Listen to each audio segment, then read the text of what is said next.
The Red Dragons revival. In the shadow of the racecourse ground, Wrexham AFC, the third oldest professional football club in the world, had faded into obscurity by 2020. Founded in 1864, the club once roared with pride, winning 23 Welsh Cups and holding a storied place in Welsh football. But decades of struggle in the fifth-tier National League, a crumbling stadium, and a town losing hope painted a grim picture. Wrexham, a former mining hub of 45,000 souls, needed a miracle. Enter two unlikely saviors, Hollywood stars Reynolds and Rob McElhenney. With no prior experience in football management and $2.5 million, they bought the club in February 2021, sparking skepticism. Was this a publicity stunt?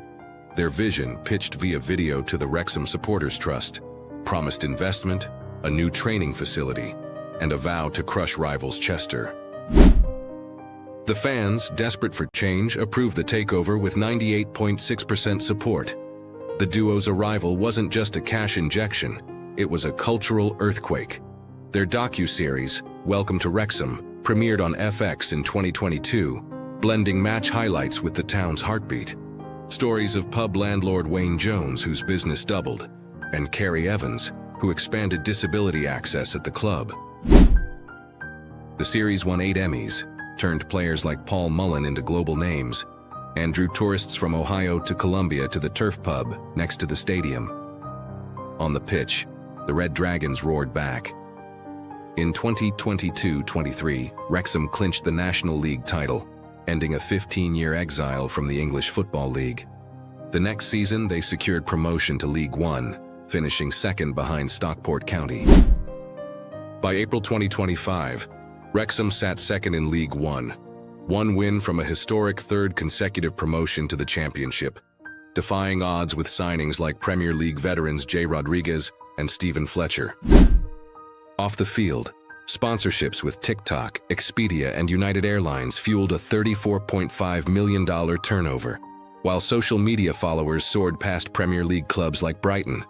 The town transformed too. Tourists flocked to the racecourse, the world's oldest international football stadium still in use. Local businesses like Neil Roberts' Vault 33 pub thrived on the buzz.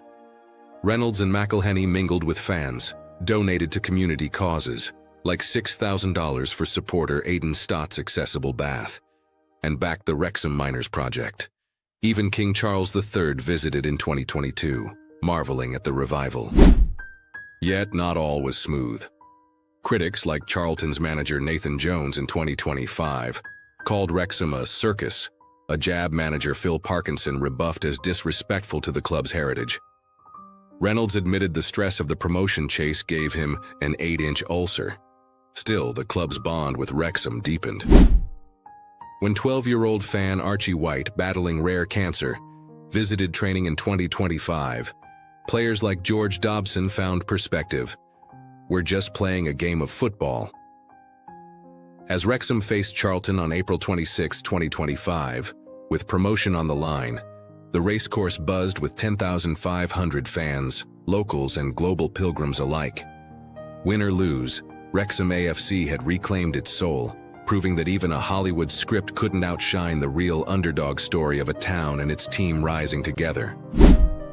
Wrexham AFC, under the ownership of Reynolds and Rob McElhenney, achieved a historic third consecutive promotion, reaching the EFL Championship for the 2025-26 season, after a thrilling 3-0 victory over Charlton Athletic on April 26, 2025.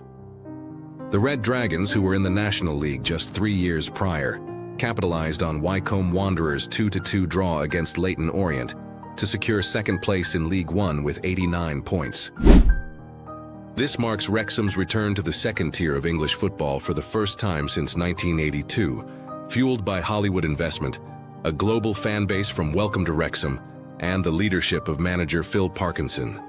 The town erupted in celebration, with fans storming the racecourse ground, dreaming of a future Premier League push.